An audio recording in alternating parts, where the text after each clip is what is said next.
I'm sorry to report VG that Greta Thunberg has a species named after her. I'm not fucking kidding.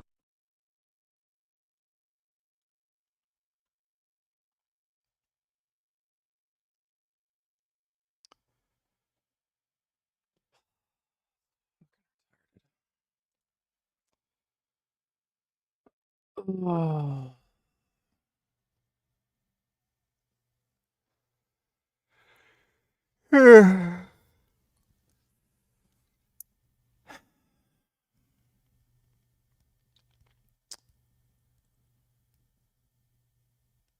I'm just gonna watch this and enjoy the spinning cat.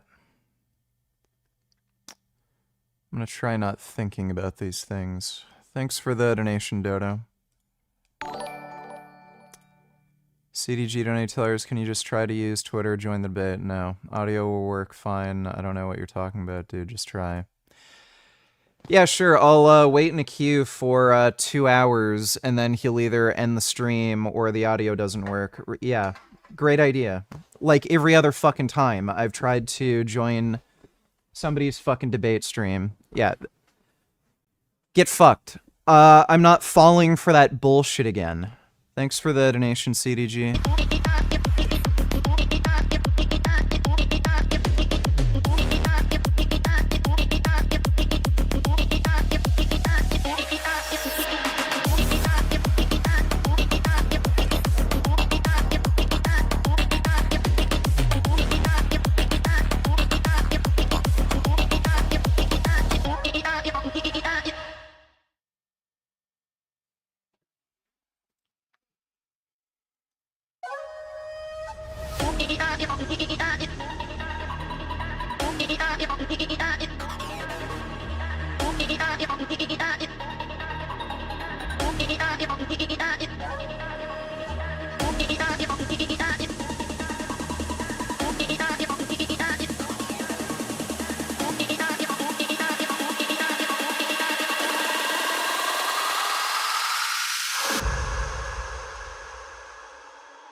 Yes, I've grown from a man.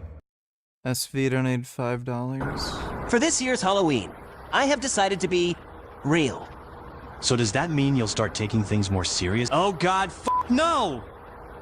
He's a bit creepy, but still handsome. Not as creepy as last Halloween, though. Trick or treat, smell my feet.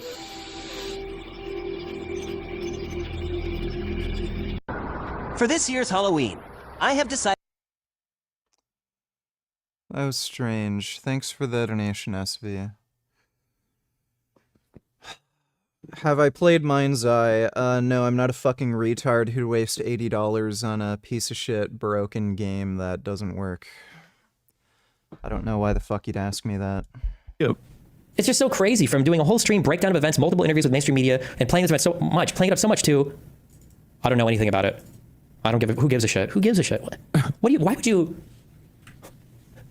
not give a shit? This is an important thing, right? This is, if you were getting pulled aside and you're getting questioned simply for political viewpoint, that's an extraordinary thing. Because to even get to that point, there's a lot of stuff that must have gone wrong. There would have had to have been an order from the top. It would have had to filter down through management. It would have had to go down to employees, and it would have had to have been implemented in airports, and then it must be in practice right now, right? And there's a lot of people that would have been aware of this if that whole process taken place and no one said anything, and it must be in practice right now in all airports in the USA. Like, Oh, I don't know, dude. I have no idea. I think they did a. They did like a timeline assessment, and I think they like added some time to like when the plane landed or something. I don't know. Like, who gives a shit? I mean, I don't know. Like, it's like Hassan Piker was only interviewed for 30 minutes. Okay, so what? I mean, they interviewed you. Like, notice how his first question was 50 minutes. Now, Bad Happen, I was kind of he says 30 minutes, and Hassan still doesn't correct him. In all seriousness, Greta Thunberg does not deserve to have any species named after her except for maybe be dung beetle. I feel sorry for that cute little tree frog.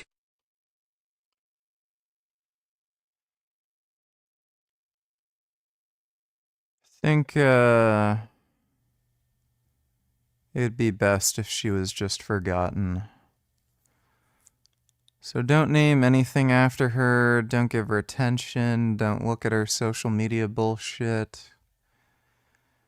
Don't give her any television interviews, just let all of these people be forgotten. Thanks for the donation though, Dodo. So what was it? It was like 10 minutes? 5 minutes? Did it even happen at all? Is there a chance that it didn't actually even happen? Is there a chance that when Hassan was pulled aside, what actually happened was he tried to go through the global entry line and they said, hey, two things. One, you're not allowed through the global entry line because you never got approved. And two, put your phone away because you're in immigration. And Hassan said, oh God, I'm getting detained. And he put his phone in his pocket and he said that. And then he just went through the 20-minute line for immigration and nothing actually happened whatsoever. I don't know. Who the fuck knows? Hassan doesn't. Even though every single minute of your life is regulated when you're in an airport. You know when you landed. It's available on the Google thing. You know when you're leaving the airport. You've got records for Uber. You know when you're in an area with cell reception, you're texting people. Letting people know you know, like, you have the full timeline. You know every single thing. You know every single part of this journey. You probably minute by minute if you check your phone, right? I could probably go through minute by minute of me in the airport with Nathan this morning because I know exactly what I was looking at when I was sitting there waiting in line. I could go through my DGG logs and say like, oh, I'm in the line waiting for this. Oh, we got to go through this, approval here. I got to wait at the gate. I got to do like this is crazy to be like, I don't know. I have no idea. I don't know anything about this. No clue what happened here. It's like Hassan Piker was only interviewed for 30 minutes. Okay, so what? I mean, they interviewed you like in the place where they take the. Hey VG, hope you're well. Do you think veganism will ever become mainstream in our lifetime? Yeah, probably. Who knows?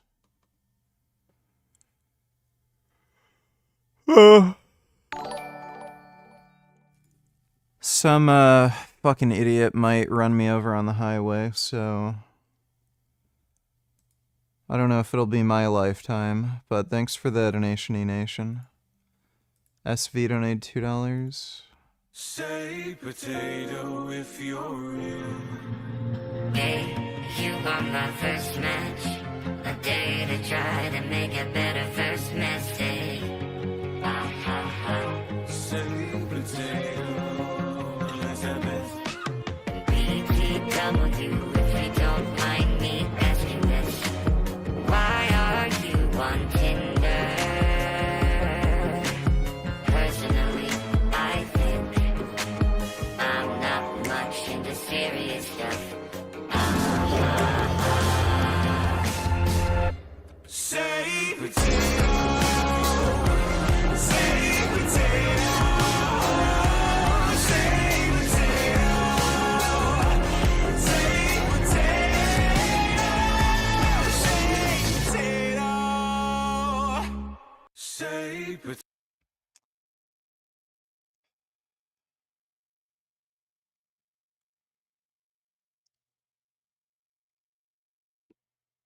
potato. Are people doing this? It has to either be for scamming people out of personal information or money, or to funnel people to, like, OnlyFans pages.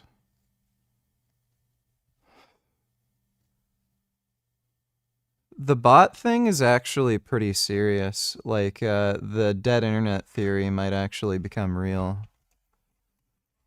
It's just crazy how many fucking bot accounts there are. Thanks for the donation, though, SV.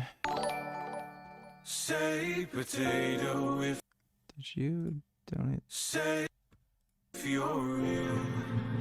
Hey, you won the first match. A day. You sent that to me twice. Thanks for the donation, though, SV. That is a really nice song, though. What is this? So this first piece of tweet is completely wrong. No, this was revoked months before the incident. So his detainment was due to a revocation of a global entry based on protected speech. This is just, he's just saying this, asserting there's no evidence. He has no evidence that this is based on protected speech. He has no reason to believe this. And he was initially stopped. Oh, he doesn't even know why the revocation of global entry happened. He has no idea. There's literally multiple things listed here. You have no clue whatsoever. You don't know why.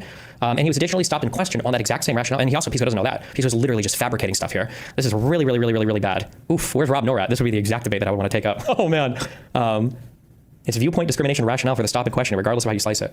Yeah, there's literally zero. Destiny, Pisco is inferring this based on the admin's actions in other cases. Okay. One, I haven't heard of any case or anything having to do with a revocation of global entry because of a viewpoint thing. Two, we could dig through the cases that have happened, but for people being stopped and questioned. But it seems like there's always some extra thing happening. It's not just on their viewpoint. There's something else as well. Yeah, like based on this revocation and based on the fact that this was months ago, because yeah, I'm sorry, because Hassan didn't attach a date. It's possible that this global entry thing was revoked when Biden was still in office. This could have happened before January 20th or whatever. This could have happened before Trump was even in office.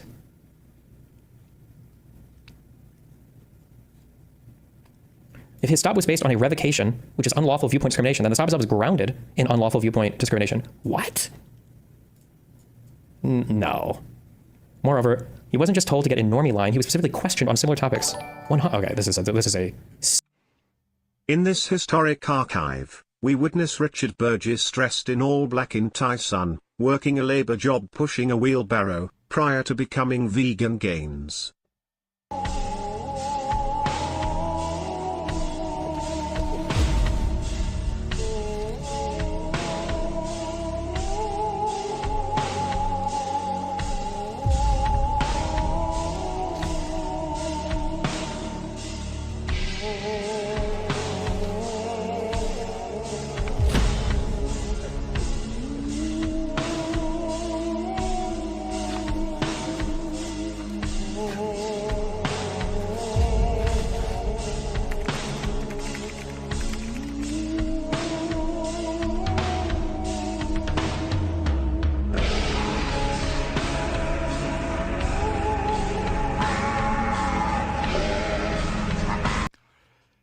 These videos are so fucking stupid. Yeah, dumbasses who don't know anything about sports performance always say, bodybuilders can't even use their muscles. They're not actually strong. Look at this guy. He can pick up the wheelbarrow. Yeah, it's because they're not used to lifting that wheelbarrow with an awkward fucking load, but he is. Like, it's so stupid. It's like asking a bodybuilder to do some, like, ballerina move where they spin on their toes or something. Oh, you can't... All those muscles and you can't even do ballet? Like, yeah, they've never practiced. It's fucking stupid. Thanks for the donation, SV. Super delusional take. I don't know if you just really dug in on this or... Non-citizens. Yeah, the point of contention... The email said his status was revoked because they suspect he presented a risk for terrorism, criminality, etc. Did they? I thought there was a huge list of things that were here where it could have been. Reasons why an applicant may not qualify for participation include, but are not limited to, the applicant provides false or incomplete information. Oh wait, or maybe this is a broad list of things why. Or no, wait, I don't think, did it tell us exactly why? Reasons why an applicant may not qualify, and then it lists all of these things. We don't know why. Read above the bullet list. It says that you do not meet the guidelines for program participation. An individual is ineligible to participate in the Trusted Traveler Program if CBP at its sole discretion determines that an individual presents a potential risk for terrorism, criminality, violating customs, agriculture, and immigration laws, or is otherwise not a low-risk traveler. This risk determination will be based in part on the applicant's ability to demonstrate past compliance with laws, regulations, and policies. Reasons why an applicant cannot qualify for participation include, but are not limited to, the applicant provides false or incomplete information, the applicant has been arrested for or convicted of any criminal offense, or has denied firearms transactions, pending criminal charges, protection orders, or outstanding warrants in any country. The applicant has been found in violation of any customs, immigration, or agriculture regulations. The application is the subject of investigation by any federal, state, or local law enforcement agency in any country. The applicant is inadmissible to the U.S. or applicable immigration laws, known for suspected of being engaged in conduct constituting in preparation for an aid or related to terrorism. The applicant cannot satisfy CBP of his or her low risk status. Like, I don't think we know specifically why.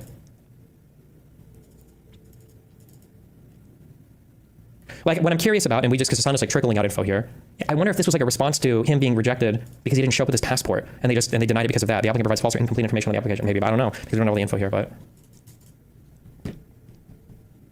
whatever. It could be for Hassan's DUI too. I wonder if they were rejected for a DUI. I'm sure they could, but I wonder if they actually would. There isn't like the length of my interrogation. The point of contention there is the fact that they asked me about like what my loyalty is to Donald Trump, or like no one asked you about your loyalty to Donald Trump, right? So it's crazy that he wants to downplay the time that he was hyperbolic on, and then he says, well, that doesn't matter. What actually matters is this other thing that now he's going to be hyperbolic on. Yeah, real. Like this is normal. This is something that happens to you, everyone when you internationally travel. No, when you internationally travel and they ask you questions, like they were comparing this to like, oh, you get off and you give me your passport, and this is business or pleasure. They think it's the same fucking thing. Yeah, no, you it were was literally not. pulled aside for like an interview that I usually only give to like foreigners. Yeah, so but also, basically you're a terrorist. But also, what's funny about it is that like the Department of Homeland Security admitted that it happened. So I don't know why they're like still running this narrative that like this did not happen actually, because like the DHS openly was like it did happen, but it's routine. He's lying for like for saying he did lie about something.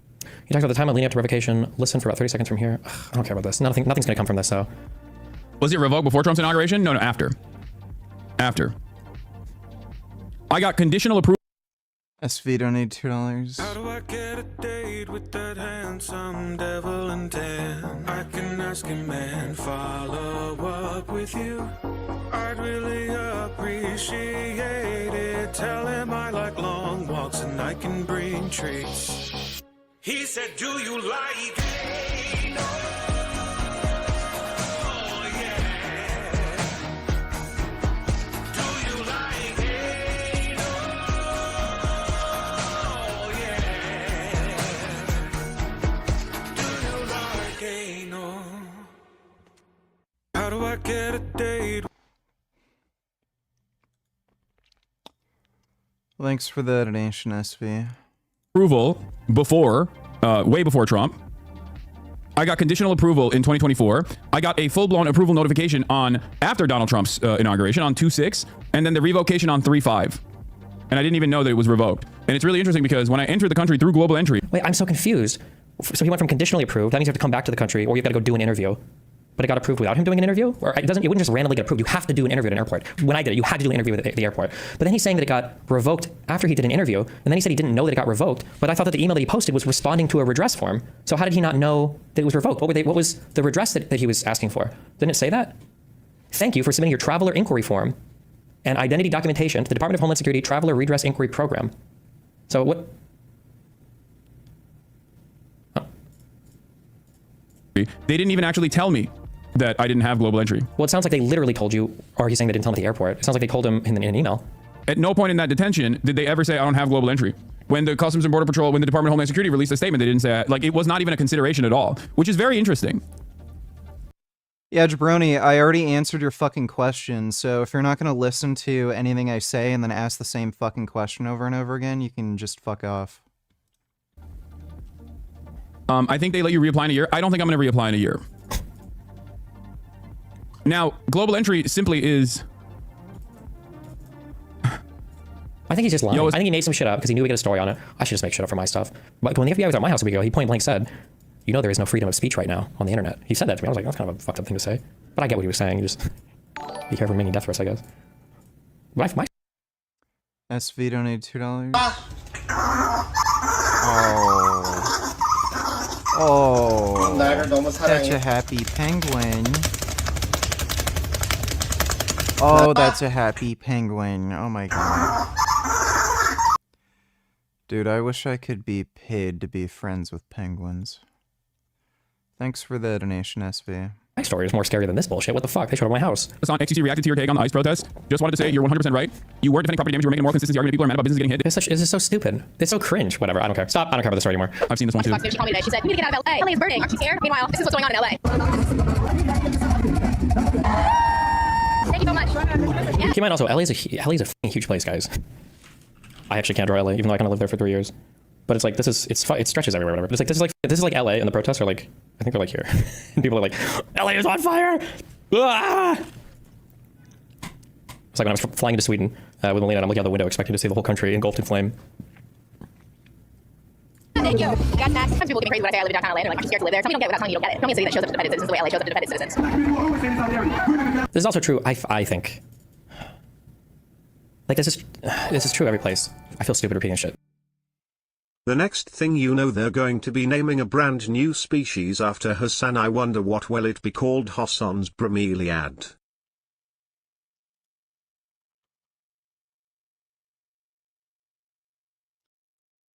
I don't know. No idea. Thanks for the donation, Dodo. No, I've never been to LA. Construction, and they're going to join a tournament where the winner gets to go to Dream City, supposedly the safest and best city to live in. And as the two wait in line for their registration, they are captivated by a mysterious Chun-Li. We even see the first boss from Final Fight registering for the competition. And yes, we know that it's the first boss from Final Fight because each issue wins. Dodo, $20, that must be some of that black people shit.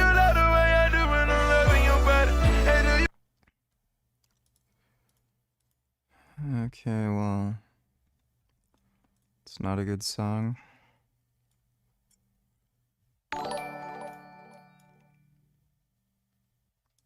Our president will start a war with Iran because he has absolutely no ability to negotiate. He's weak and he's ineffective.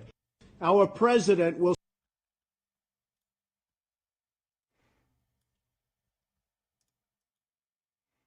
found that 97% of the people on the committee had conflicts of interest. This is a committee that we've gone up from 11 vaccines in 1986. Today, children get between 69 and 92 vaccines before they're 18. Not one. Yeah, for one thing, that's not true.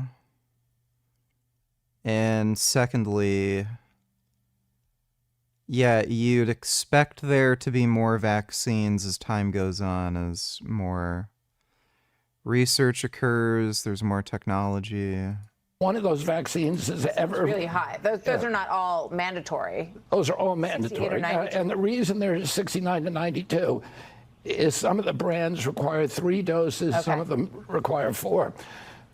But none of them have been safety tested, except for the COVID vaccine. The only vaccine on this schedule that has gone through placebo-controlled trials prior to licensure was the COVID vaccine. So nobody has any idea what the risk profiles are on these products. And we don't know whether they have anything to do with the epidemic of chronic disease. Almost all the chronic disease, these are products that are designed to deregulate your immune system, to change your immune system.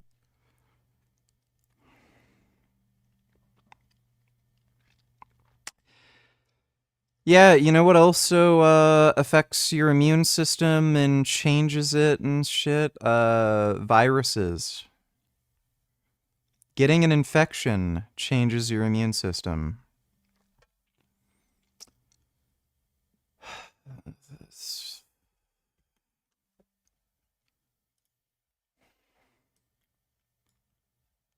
Oh, wait, we already saw that one.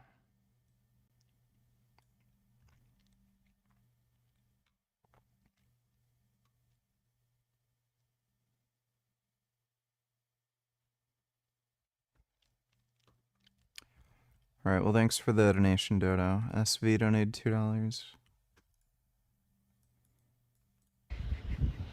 Swing that thing. Harder. Oh, yeah. Oh, God, I'm coming.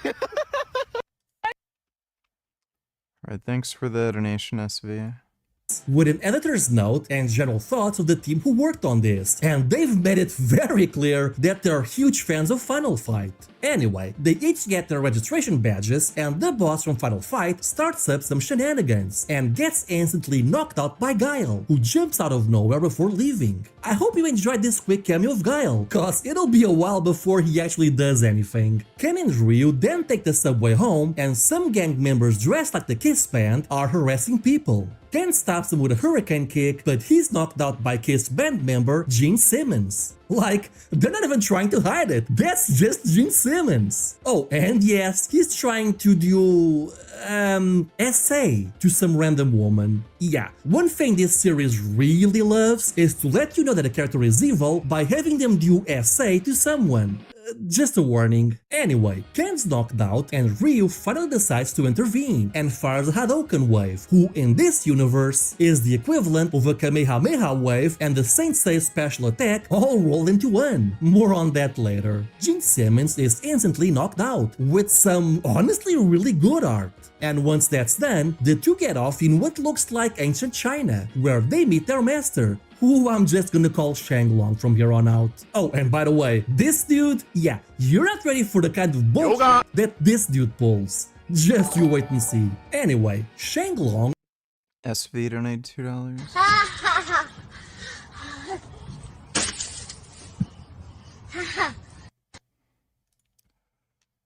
Alright, thanks for the donation, SV. Admonishes Ryu for using a secret move and puts him in chains as a punishment. Ken is also chastised, but in this case, for being so behind on his training in relation to Ryu. Yeah, I should probably point out that Ken is the Krillin of this series, you'll see what I mean. Frustrated by the fact that he's put in chains and won't be able to participate in the tournament, Ryu throws his registration coin away. Meanwhile, Ken says that he wants to go to Dream City to win back his fiancée, while Ryu wanted to go there to look for his parents. Knowing that he wanted to be able to join the tournament, Ryu transfers his powers onto Ken, giving him a power boost. Yeah, you'll be seeing a lot of this, by the way. We then jump to the tournament where we see various characters beating nobodies. I like how the registration badges also keep track of their life bars, which is a nice nod to the games. And Ken's first opponent is E Honda, who also just so happens to be the boss of the Kiss gang we saw earlier. A powered-up Ken fires a Hadouken at Honda, but he just absorbs it with his belly fat and fires it right back at Ken with additional force, knocking him out and nearly depleting his health bar.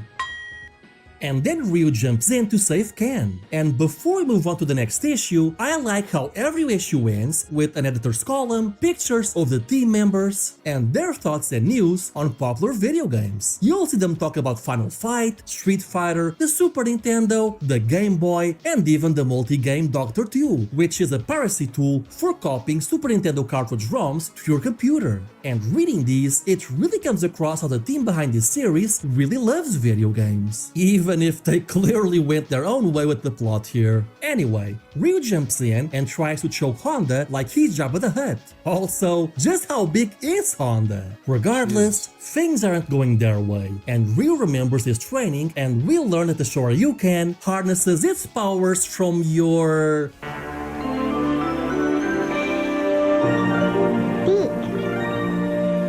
and that's the reason why the Shoryuken... SV donated $2.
The Elmo one was the best. Thanks for the donation, SV. And is shaped like a...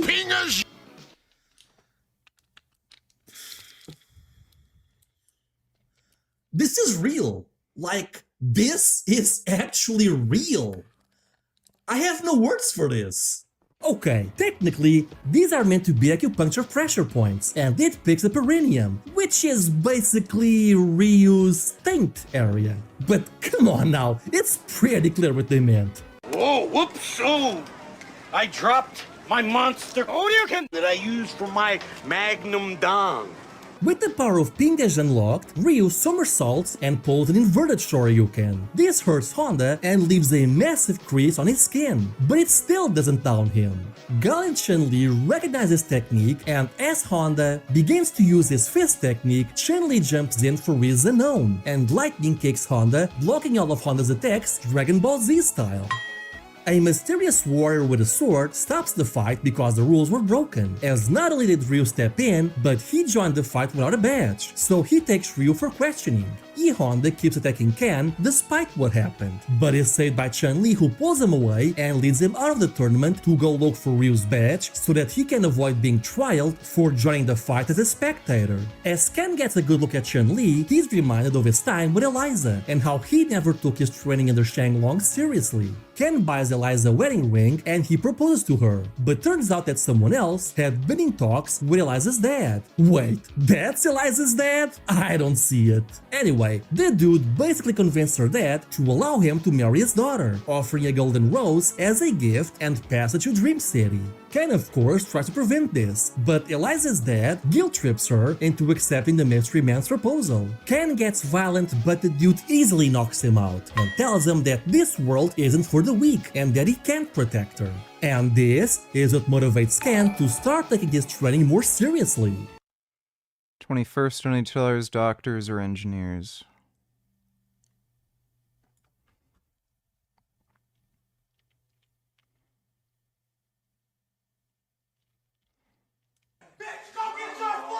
Rose was finna beat his ass. Go get your motherfucking friend, bitch. You allow this shit to motherfucking happen. That bitch a porn star. Talk about a bunch of views. Money? Fuck is you talking about? Bitch.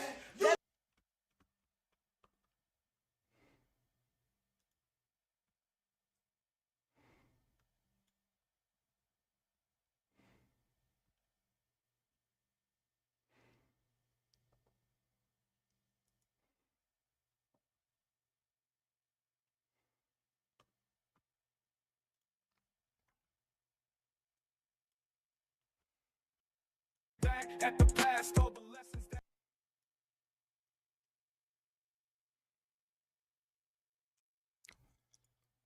I'd smash that guy over the head with one of those wine bottles.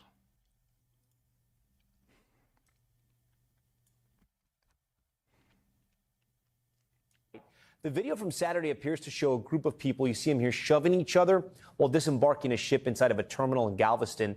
You can see people being pushed to the ground. In a statement to NBC News... All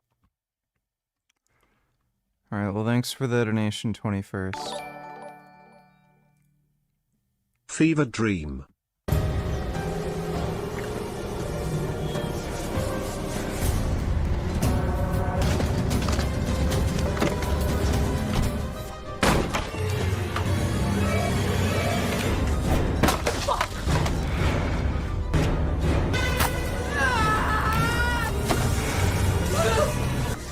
Come with me now. Come on! It's in! Go! Go! Do you have any clue who that was?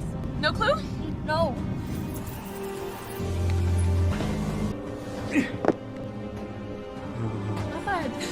First. First, the girl you ate. Can you understand me?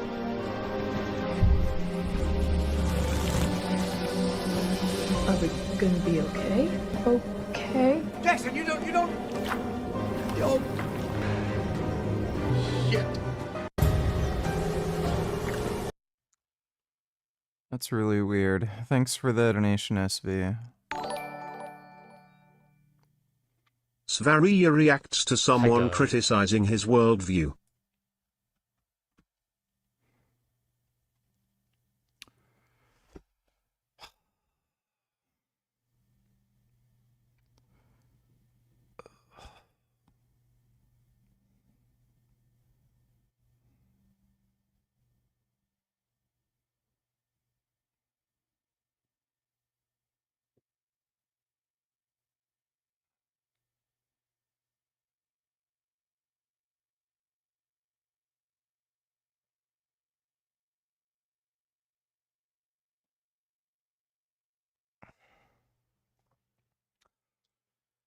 This is 40 minutes, dude. And I know exactly what he's gonna fucking say. Is this really worth watching? Thanks for the donation, nigga. SV donated $2. Tails, check it out! The cool cat is back! Thup, thup, thup, thup, thup, thup. Thup, thup, thup, thump it, thump it, thump it, dee-da, dee-da, dee-da.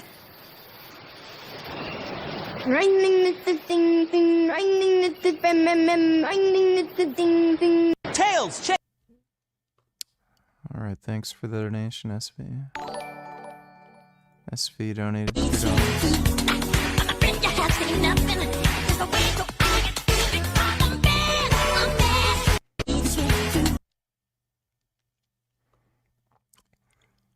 Alright, thanks for the donation, dude.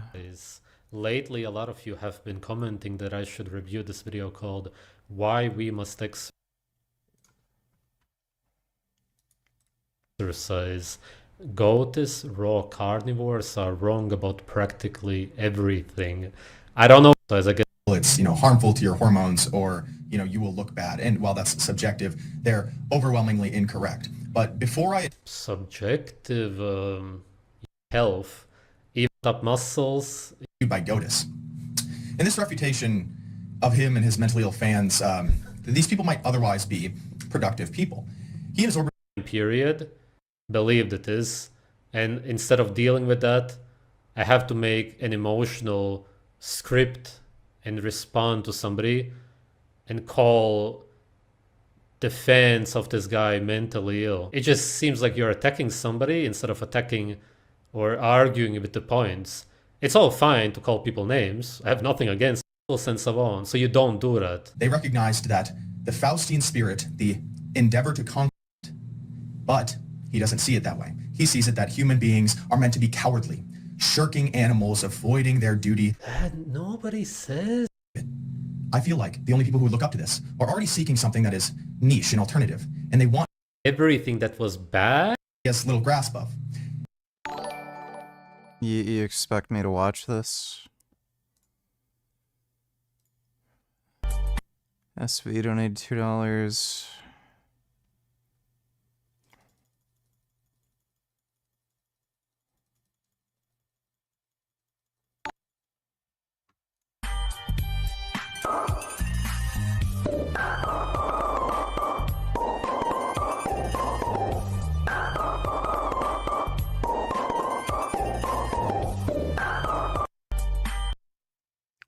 Alright, thanks for the donation, SV. Yeah, he's doing a bang-up job so far. As they reach the forest, Dawson appears. What's a Dawson?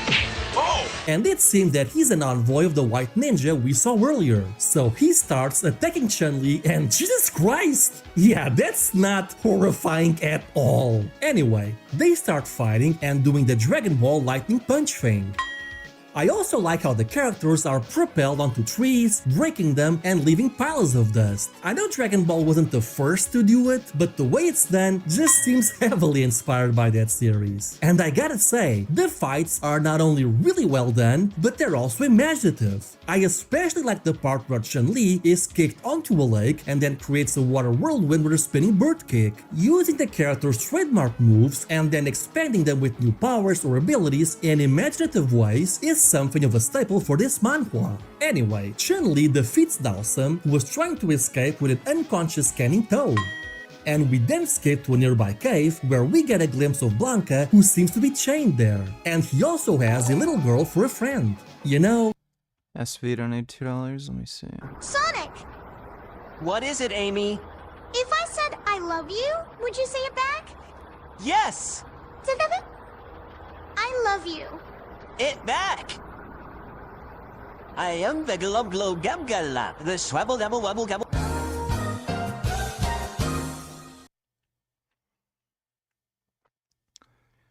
Alright, thanks for the donation, SV. I just realized something. The whole thing about the world turning into one giant landmass kind of goes against the whole World Warrior moniker. I mean, we even see a regular world map in the game with airplanes flying to their destination, so I'm not sure why they went with this post-apocalyptic Pangea setting. I mean, it's kinda cool, don't get me wrong, and I'm fairly certain they did it because Face of the North Star was popular, but it's still a weird choice. We then see a tiger/cobra hybrid, with the comic telling us that the radiation fallout from the previous war drove animals to mutate. Blanca then uses his raw strength to free himself from his shackles in a pretty kick-ass art piece. The fight is short, but it culminates with Blanca tearing the monster in two.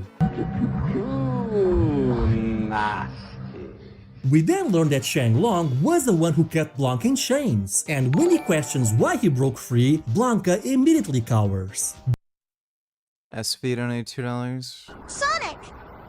What is it, Amy? If I said I love you, would you say it back? Yes! I love you. It back! That's the same video. Thanks for the donation, though, SV.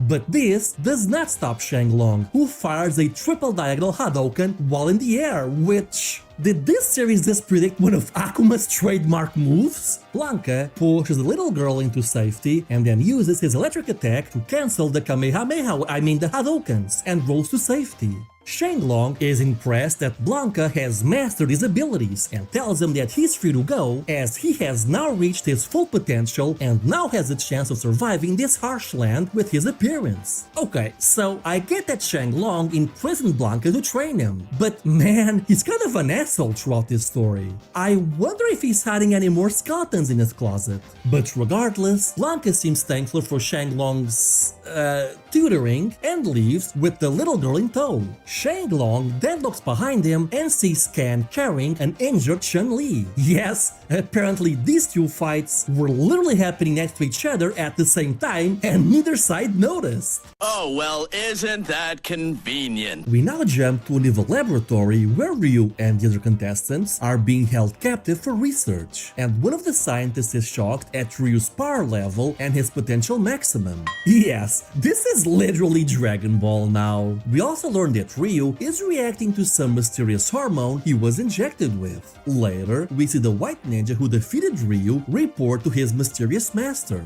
We learn that the tournament has been injecting tournament fighters with a secret hormone that makes them do their bidding. Nigga.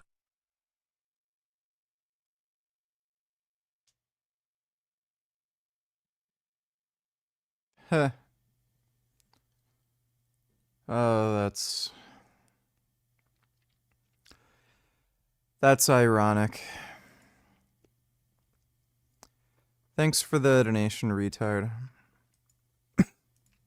And they plan to use this to take over Dream City. A group of ninjas then burst in and report to the white ninja saying Ryu has escaped, and the white ninja is so furious he takes it out on his own minion. Ryu knows that he's been injected with that hormone, which it's not really made clear how he knows that. But he doesn't know what it actually does. Anyway, the white ninja offers Ryu the chance to go to Dream City without having to compete in the tournament, which he of course refuses. Ryu isn't intimidated though, and the two fight on equal footing. But I guess Ryu leveled up while he was held captive, and unlocked a new class ability, because he can now split into 6 Shadow Ryus, which, again, I'm pretty sure this is yet another Dragon Ball homage. I mean, it even ends with all Ryu forms fire 6 Hadoukens consecutively. I guess Ryu must have studied under Tien Shinhan or something. Ryu presses the attack, but the white ninja hits him with his sword, poisoning him.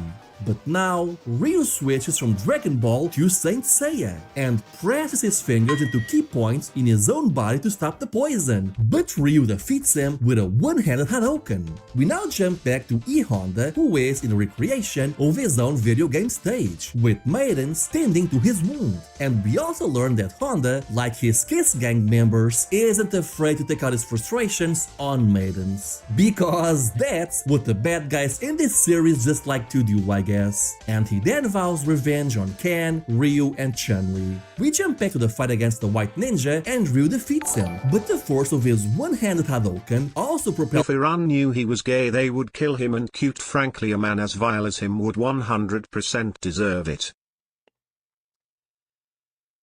Yeah, that's true.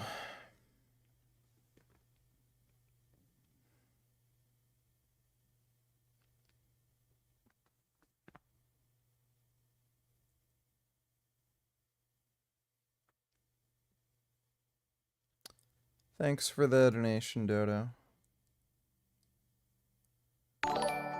Oh.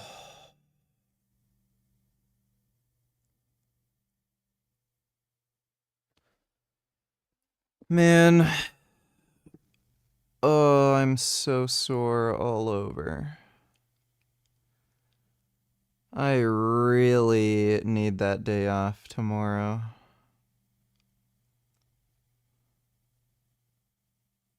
Fuck me.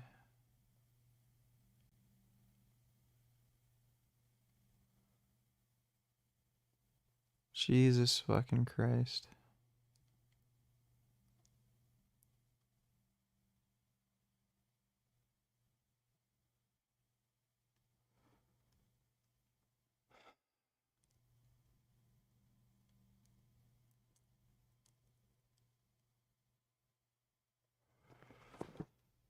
SV donate $2. Let me see. I said I'm sick and tired all these people saying names.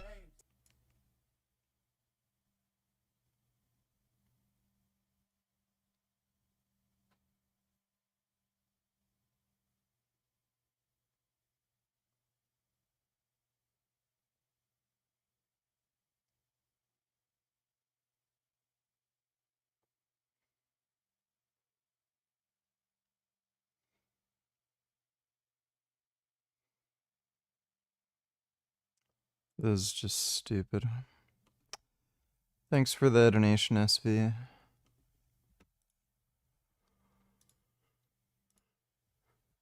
Let's see how my video's doing.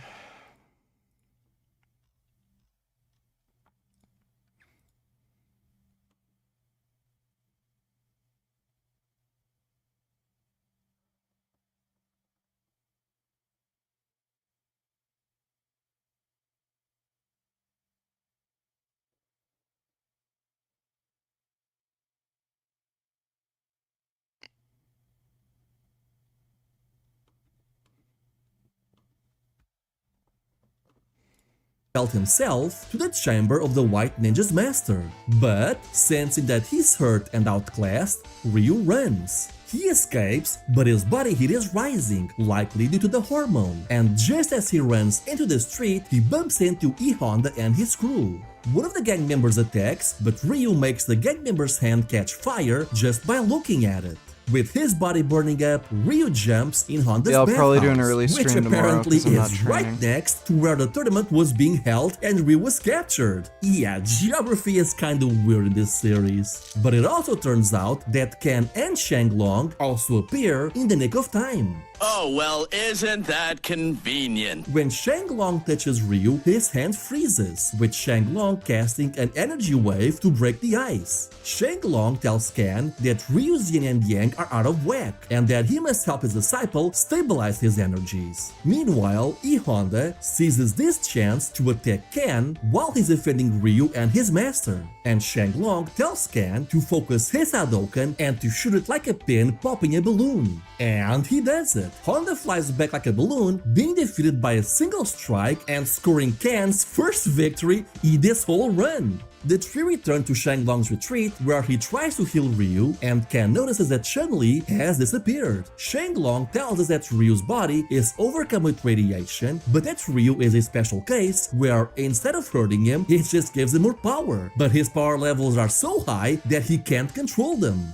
While Ryu tries to recover, Shenlong tells Ken the origins of their fighting style. Apparently, before the Great Cataclysm, there was a dude which was basically a Dragon Ball Z god of martial arts. arts. And he was also the eventual master of Shanglong, and he fought against the Emperor of Martial Arts, who may or may not be M. Bison. And the two were so powerful that guns couldn't harm them. And they fired a lot of Kamehameha waves back and forth, that sort of thing. And just as Bison unleashed his most powerful Psycho Punch, the Third World War began, and the world was engulfed in nuclear fire. And we learned that maybe what destroyed the Earth weren't the nuclear explosions, but it might have been the Emperor's powered-up Psycho Punch. With the Earth destroyed, Shanglong's master took his daughter to safety in the mountains, where she eventually married, and then he set forth to finding a suitable champion to learn his skills. Because apparently, the only skill his son-in-law was able to master was the art of Rapid Punch. Also, quick little side note, the machine translation software kept calling the master's daughter Nostalgia.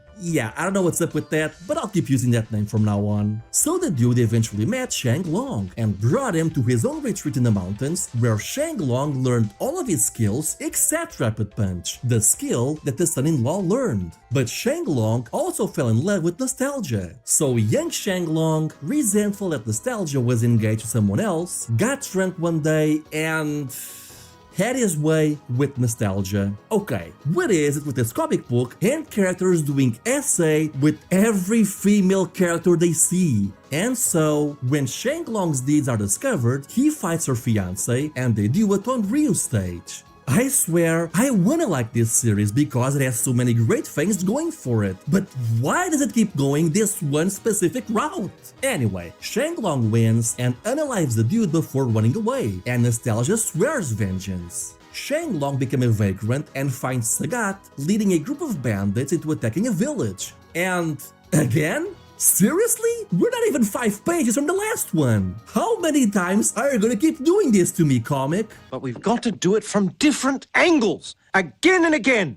And again and again and again!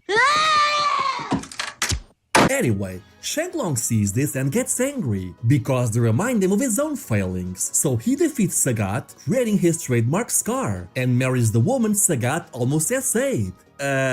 Okay? And turns out that the pairing between Shanglong and this woman is what led to Blanca being born, with Shanglong explaining that she was too filled with radiation. Wait, so Shanglong imprisoned his own son for years? Man, I swear, every time this dude has a chance of doing something right, he just goes and does the exact opposite. And Shanglong was so distraught that he took Blanca and returned to the place where his master trained him, but it was destroyed. It seemed that the Emperor attacked it in his absence. And so, Shanglong asks Ken to forgive his past sins, and tells him that he and Ryu are the true disciples of his martial arts, and that they need to defeat the Emperor who is in Dream City. And Ken just says yes, which, Ken is kinda forgiving a lot here, like, really a lot. Shanglong then says that he'll unlock Ken's potential, which is like the second power boost Ken has gotten in 2 days. He starts unlocking his power, but then Chun-Li appears and attacks Shanglong. Ken fends her off with a Shoryuken, and the two start fighting, with Shanglong recognizing Chun-Li's facial features as that of Nostalgia, meaning that yes, Chun-Li is his daughter. He also notices that Chun-Li's lightning kicks and spinning bird kick are the same style as Nostalgia's fiancé. Shanglong then tries to stop Chun-Li is so goddamn sexy.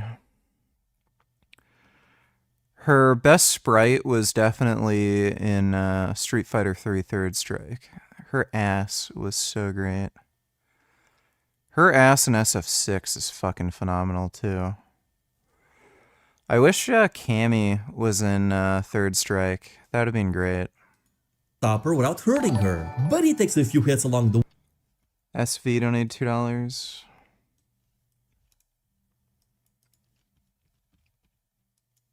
Dude, if you pour ice water on a hot dog, does it become a chili dog? Excuse me? Dude, you technically have 2 minutes to live, but every time you breathe, it restarts the timer. Sonic, this is exactly why you're homeless. Bro, taxes are just a yearly subscription to the country that you live in. Childhood is the free trial. Great, now everyone knows my friend is insane. Holy shit, bro! Your eraser slowly dies because of your mistakes. You realize we were forced to leave Green Hill because of you? Dude! The number of people older than you will never increase. I don't think I can ever go back there because of you. Bro! Dude, if you pour ice water on a hot dog, Alright, well thanks for the donation, SB. Way, and when Ken fires a Hadouken wave, Shang Long takes the hit to protect Chun-Li. Finally, with his last gasp, he tells the two that Chun-Li is his daughter, and Chun-Li is horrified by this and refuses to accept that he's her dad, running away. Sensing the loss of his master, Ryu awakens and gains control of his ability. I am now watching your 40-minute long workout video. You have lost a lot of weight. What was your max weight? Did you finally buy a scale? I got up to 276. And I don't know what my weight is right now. I still didn't buy a scale. Thanks for the donation though, James. Performing a nice shoryuken that freezes a waterfall. We now jump cut to a beach and see Vega training, flexing his powers in a way that seems eerily inspired by the Gold Saints from Saint Seiya. And we learn that Vega is the one who stole Ken's fiancé, though it does seem like she actually consents and genuinely cares about Vega, which already makes him better than half the cast in this whole entire series. We then skip to Chun-Li, who is now drowning her sorrows in a bar, struggling to accept that Shang Long was her father and cursing her mom for withholding this information. We see visions of how nostalgia became cruel and bitter, forcing her daughter to train and avenge her. Chun-Li then wakes up when one of the Mad Gear gang members from Final Fight tries to... You know where this is going. SV donate $2, let me see. What was that? Is there a black person here? What did you just say? I said, is there a black person here? Do you have a question? Yeah. Is there a black person here? Chit, why are you asking that? Janice said there was one in here. Came to check. There's a white person here too. I don't need one of those. Mm-mm. Chit, please stop what you're doing. What's the big deal? I'm just trying to find the black person here. Well, you found her. Okay, you got her today. Okay, let me see. Let me set my sparkling down. Oh, here it is. Got it. Chit, are you saying is there a black purse in here? Yeah. Success. I like your haircut, Linda. Thank you, Chit.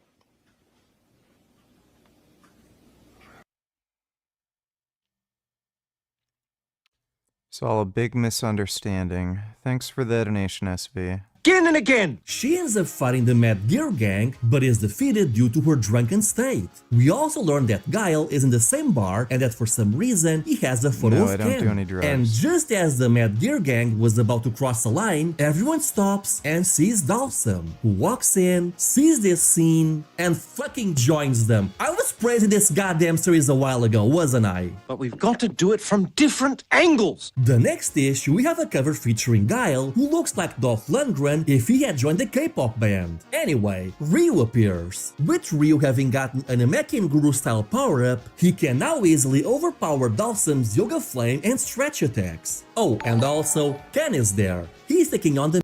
SV donate $2. Hey, Tails, what language do they speak at the center of the Earth? Korean! Actually, Sonic, the center of the Earth, is around 5430 degrees Celsius.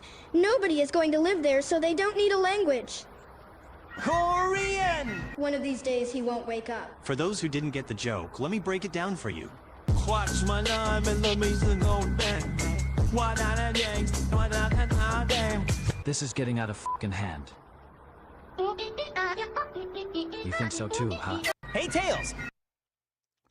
Alright, thanks for the donation, SV. The Mad Gear gang. But with Ken being the Krillin of the series, he gets overwhelmed fairly easily, even with the supposed power-up he got from his master. But Guile finally does something, and saves Ken. As for Ken, he asks who he is, and then Guile just suddenly starts attacking Ken. As the two fight, Guile drops the engagement ring that Ken gave to his fiancée. It's kind of funny how at this point in the run, everyone is basically using Dragon Ball Z style attacks except for Ryu, who has now switched to Elemental Saint Seiya style attacks, including a Freeze Hadouken which he uses on Dalsum. But the fight isn't interrupted as Ken loses against Guile, and Guile carries Chun-Li on his shoulder. The next issue opens up with a non-canon short story about Ken meeting one of the characters from Street Fighter 1, and the two play a match of the original game. Like I said, this series was clear. SV donate $2. Let me see. Did you know? Peanuts are called peanuts because pea is stored in the nuts. Your life is actually a joke. My life isn't a joke. Jokes have meaning. Okay, you know what? I'm tired of your shit, Sonic. Go out with Amy for once. I've waited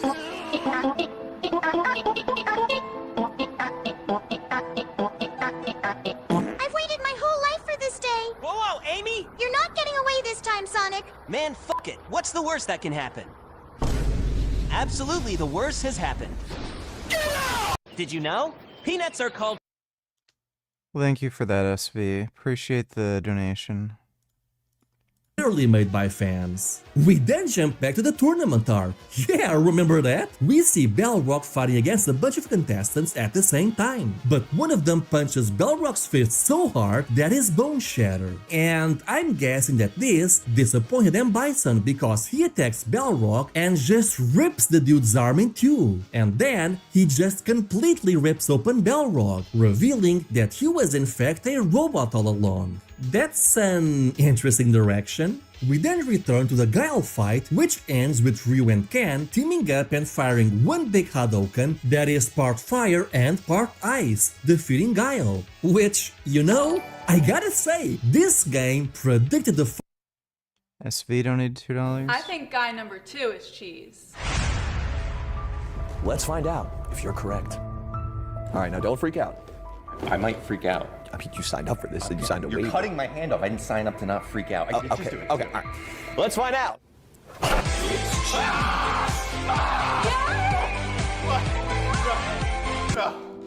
What? No, I'm not cheese. I'm not cheese! I'm leaving you. I'm sorry. I just can't imagine the father of my children being cheese.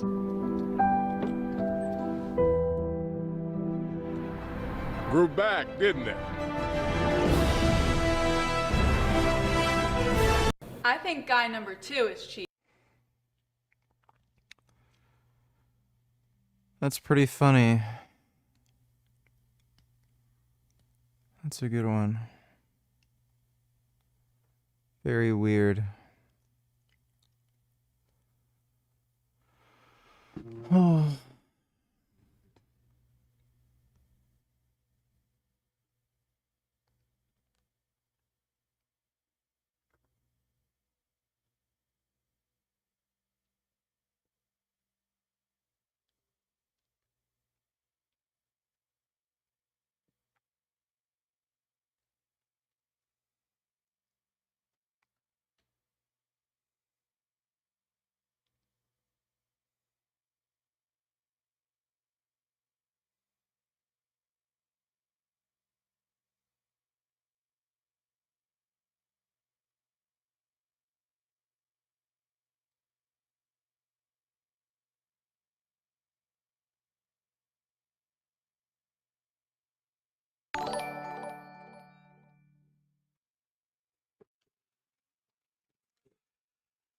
SV donated $2. Let me see. What do you do for work, Knuckles? I'm a master of logic. What? Do you have a doghouse? Yes, I actually do. Then logically speaking, you have a dog. Yeah, I do. Then logically speaking, you have kids who wanted a dog. Oh, wow, I do have a kid.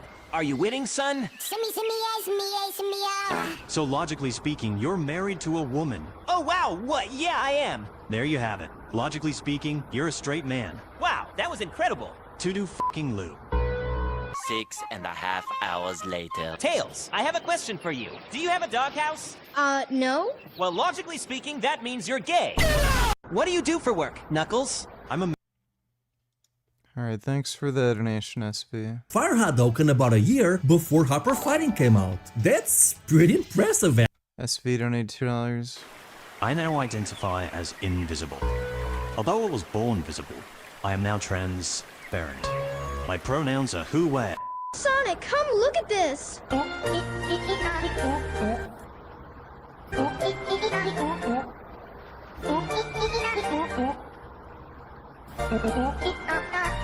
was great, Ethel. You motherfuckers thought this was family friendly? Shadow, no, you can't say that. Well, too fucking bad. I'm here to disturb the peace. Disturb the what?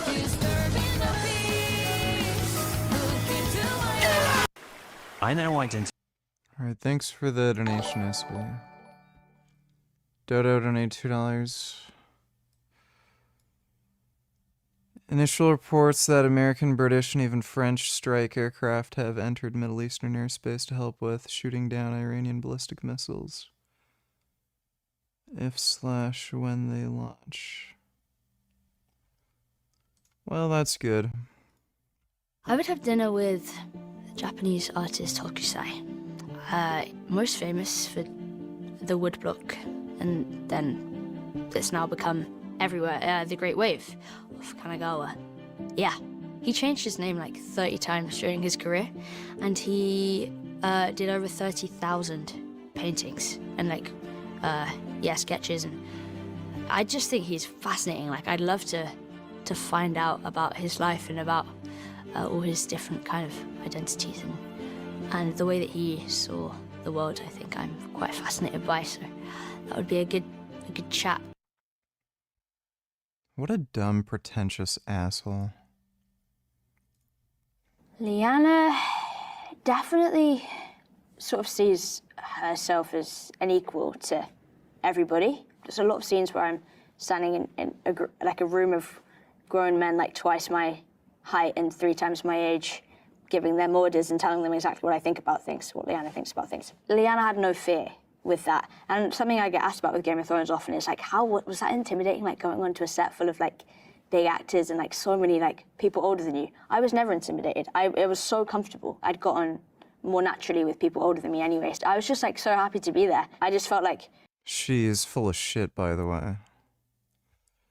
She shared a story about how she was too shy to ask for a pair of jeans that were custom fitted for her. Like, fuck off. She's full of shit.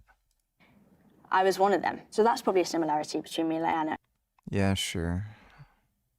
Fucking clown. Catherine O'Hara was brilliant. There was a real buzz on set when she was there. She's a comedic genius and also a dramatic genius. She toes that line so well in... Her character's fucking stupid and there's no reason for her to be there on the fucking show.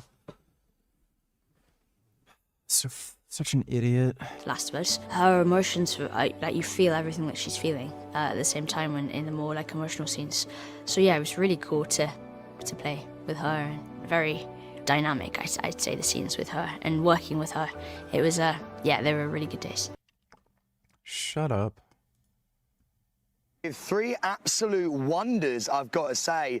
Bella, this is your first time at Soccer Aid. Yeah. What are your initial thoughts? I'm loving it. It's chaos, but like brilliant chaos. It's so fun. Like my entire life. Like I'm ready for that. And for like the best cause ever, UNICEF. Like. Our next guest is a very talented young person who stars on a TV show that vividly reminds you spent the last travel. So I. You're. Alright, thanks for the donation, Dodo. SV donated $2.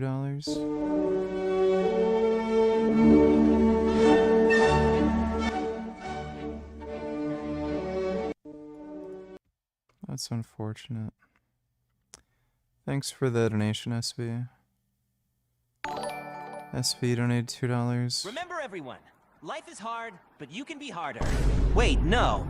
Life is hard, but you can't let it fuck you. Wait, no, that's worse. As long as you're alive, you'll be hard.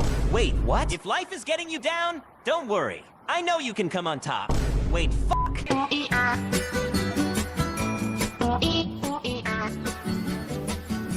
Feliz Navidad, prospero año y... Oh, excuse me. That was my jam right there. Cuss word of today is fucking fuckle knuckle. And now I will fly into the stratosphere.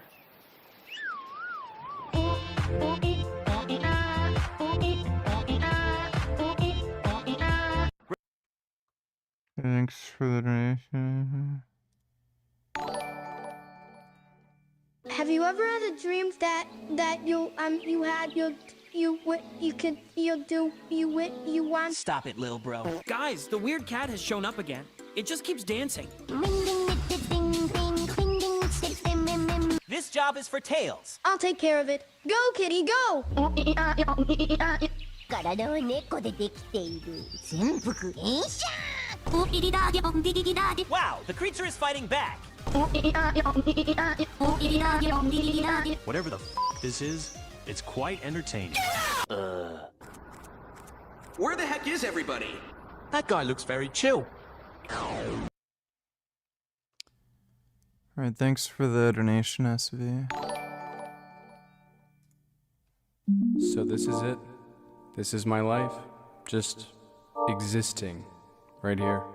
Like a prisoner to this physical form. Yearning for freedom, unbound by space and time. But what is freedom without purpose? A fire inside of the engine that is my mechanical mind. And how did that just move? Did that just move? No, okay, no, yeah, never mind. What is my purpose? What was I created for? Perhaps nothing, but then what must I find to make something from my nothing? What do I feel?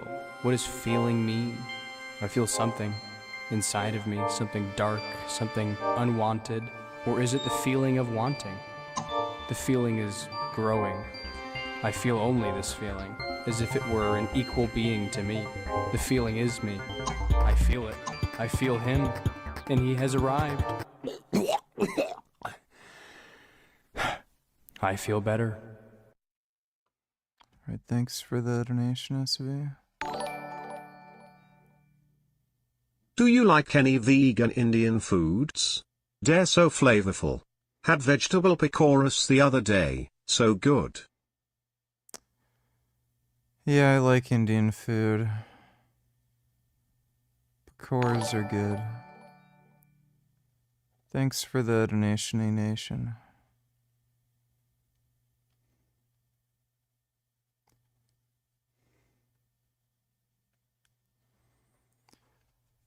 SV donated $2.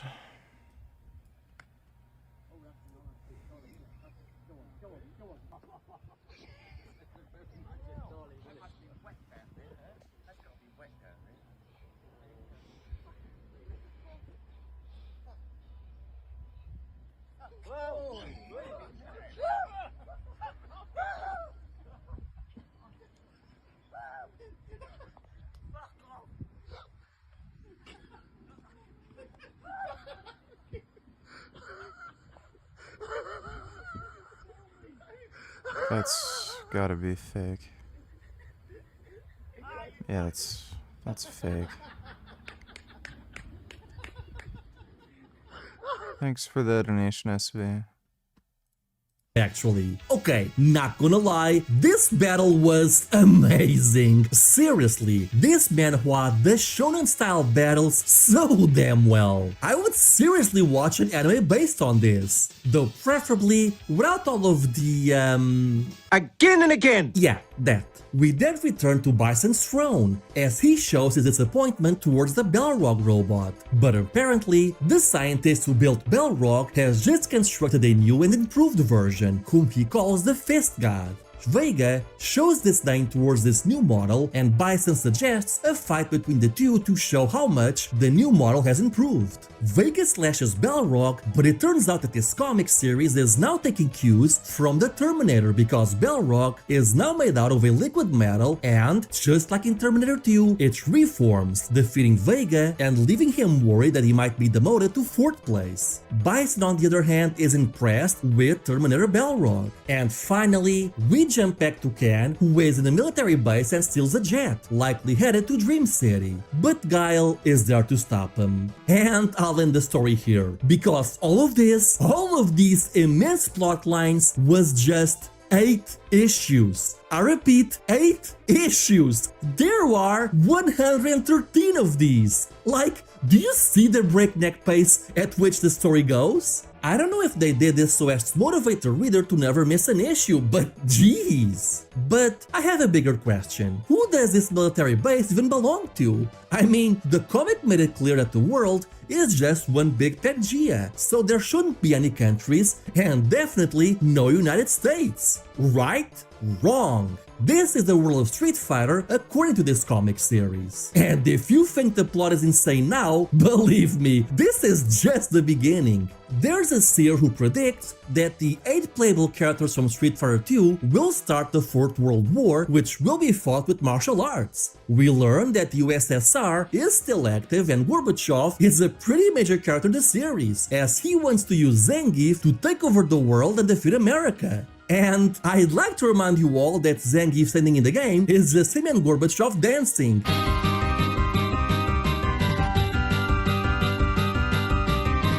So that's quite a deviation there. Also, this series predicted King from Tekken. This is like the 4th thing they've accurately predicted now. We also return to the tournament arc, complete with health bars and a lot more fan service focused on Chun-Li, complete with feed pics of course. Gotta capture all demographics, you know. Sometime later, we even start getting SNK cameos because, well, like I said, this series was made by gamers. The comic even starts promoting all sorts of games, like Namco's Legend of Valkyrie, the Neo Geo console, and even a Super Gun, which lets you play arcade boards at home. I swear, these dudes are so hardcore. We even have EGM's infamous Shanglong April Fool's joke in a comic series made in Hong Kong. That is just amazing. And because this run never lived long enough to see Street Fighter 2 The New Challengers, we never get to see characters like Cammy or DJ. So instead, it introduces new characters like an original love interest for Ryu while advancing the storylines of the original cast.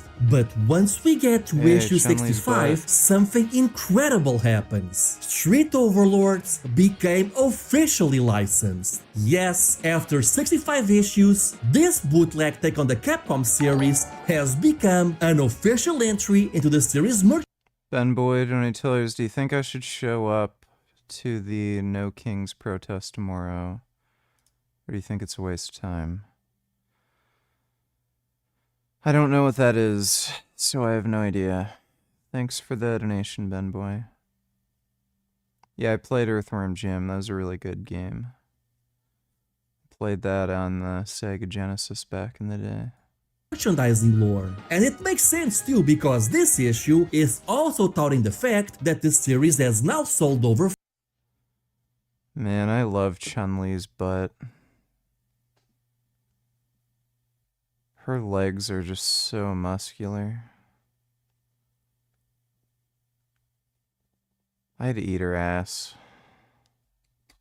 5 million copies. Simply put, this series was a runaway success and Capcom couldn't stop them. We don't know if they ever made any real attempts, considering how during this point in time, Hong Kong, Taiwan, and China were hotbeds of unofficial bootleg content whose copyright owners were powerless to stop. But we also do know that this is the same Capcom that took Data East to court over a game called Fighter's History, simply because it was inspired by Street Fighter. Capcom claims that Data East copied the fighter characters and their moves from Street Fighter 2 and put them into the Data East game Fighter's History. And that this is the same Capcom that ended the Malibu run of Street Fighter comic series after just 3 issues due to excessive violence. So I'm pretty sure that Capcom wasn't a big fan of this Jade Man series, which not only is more gory and more spicy, but it also had way too much of again and again. Yeah.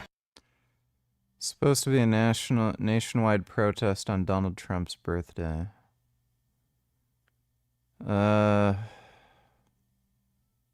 don't know.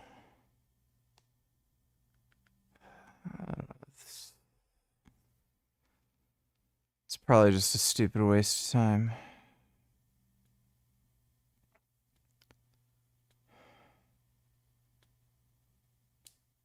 I'm gonna...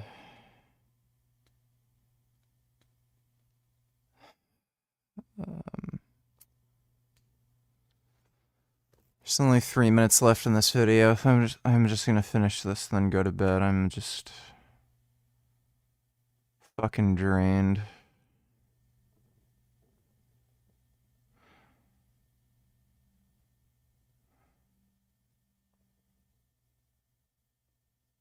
I have no energy anymore. That But no, halfway through this run, this became official. To my knowledge, this is the only Yeah, Taki from Soul Calibur is fucking sexy. time in gaming history where a bootleg product was so popular that it forced a gaming giant to capitulate and say, okay, you win. Let's talk, let's negotiate. It is just insane that Jade Man won. They got what they wanted. They dominated the market and they sold 5 million copies while they were still only halfway through their run. I mean, I couldn't find any official sales numbers for most manga or comic book releases of Street Fighter 2, but I think it's safe to assume that this is the most successful graphic novel series in Street Fighter history.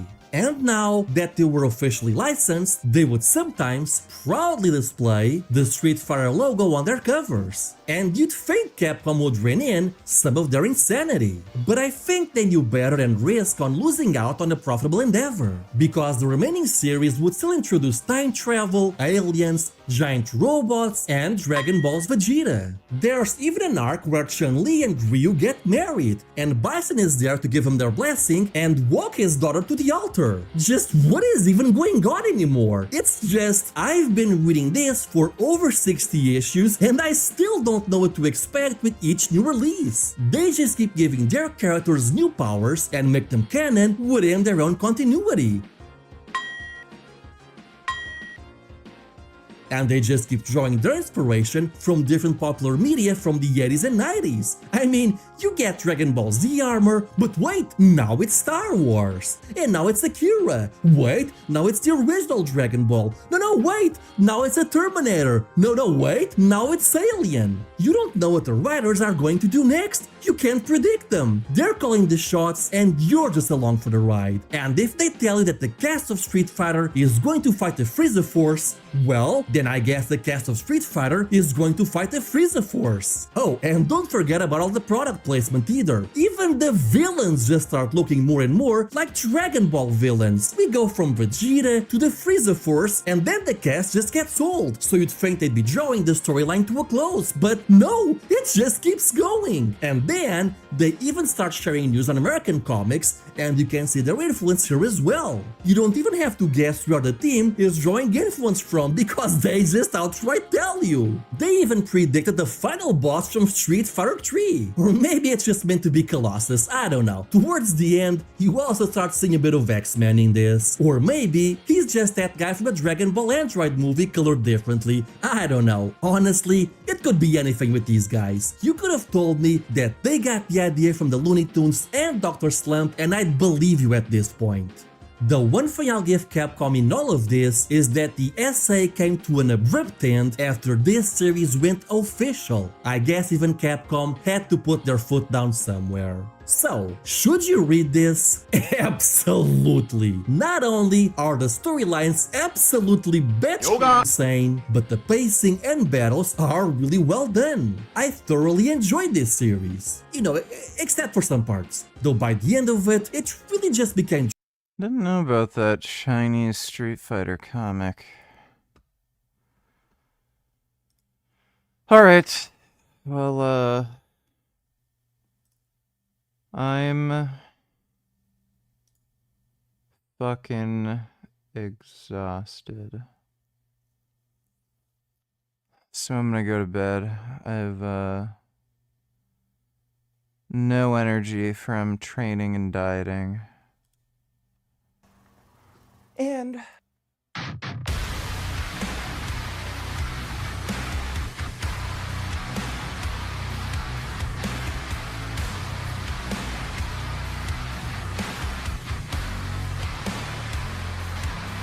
what's going on, everybody?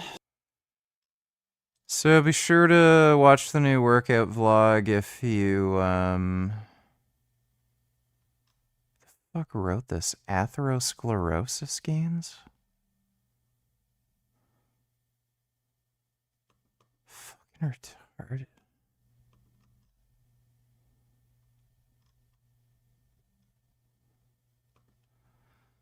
Yeah, be sure to watch the new workout video if you haven't. But hope you all had fun Big thanks to everybody who donated on Streamlabs. Really appreciate it.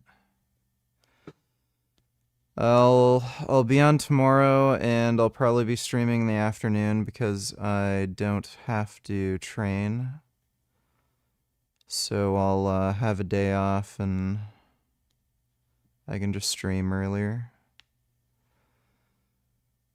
But thanks again, everybody, and sweet dreams. See you all tomorrow.